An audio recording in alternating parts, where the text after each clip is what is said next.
Nous sommes 6 jours après le tremblement de terre qui a frappé le Xizang. Les opérations de recherche et de sauvetage sont terminées depuis quelques jours et tous les habitants affectés ont été installés dans des tentes, certains même dans des maisons mobiles.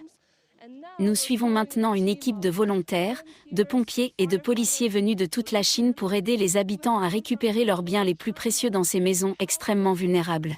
Cette opération est un élément essentiel de l'aide post-séisme, car elle permet non seulement d'aider les habitants à récupérer leurs biens précieux, mais aussi de s'assurer qu'ils n'ont pas à prendre le risque de pénétrer eux-mêmes dans ces maisons dangereusement instables. Après que le propriétaire a expliqué l'emplacement de ses biens, les pompiers sont entrés avec précaution dans la maison pour évaluer les risques. Les planchers tiendront-ils ? Quel est l'itinéraire d'évacuation le plus sûr ? Ce n'est qu'une fois les précautions prises que tout le monde s'est mis à l'œuvre pour déplacer les cartons et les objets dans la cour. Un policier a pris note de chaque objet récupéré.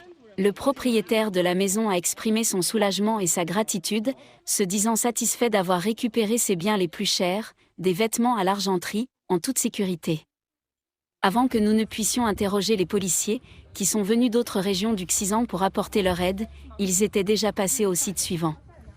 L'un des volontaires civils, un jeune homme qui travaille dans la finance à Shenzhen, nous a expliqué ce que cela signifiait pour lui de participer à l'effort de secours. Je suis simplement ici pour contribuer de toutes les manières possibles et faire quelque chose pour ces gens. Je dois dire que notre pays est tellement fort aujourd'hui et que la rapidité des secours est bien supérieure à ce que j'attendais. Lorsque nous sommes arrivés, les opérations de sauvetage étaient déjà terminées. Alors maintenant, nous nous concentrons sur la récupération des biens, la distribution des fournitures et d'autres tâches.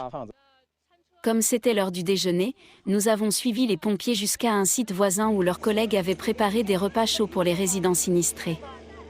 Les pompiers répondent rapidement à tous leurs besoins. Notre objectif est de mener des opérations de sauvetage professionnelles tout en apportant la chaleur et l'attention du parti et du gouvernement aux personnes dans le besoin. Les efforts de rétablissement progressent rapidement, mais la reconstruction des communautés prendra du temps. Les habitants disent que le fait de savoir que l'aide est à portée de main leur donne un sentiment d'espoir et de résilience.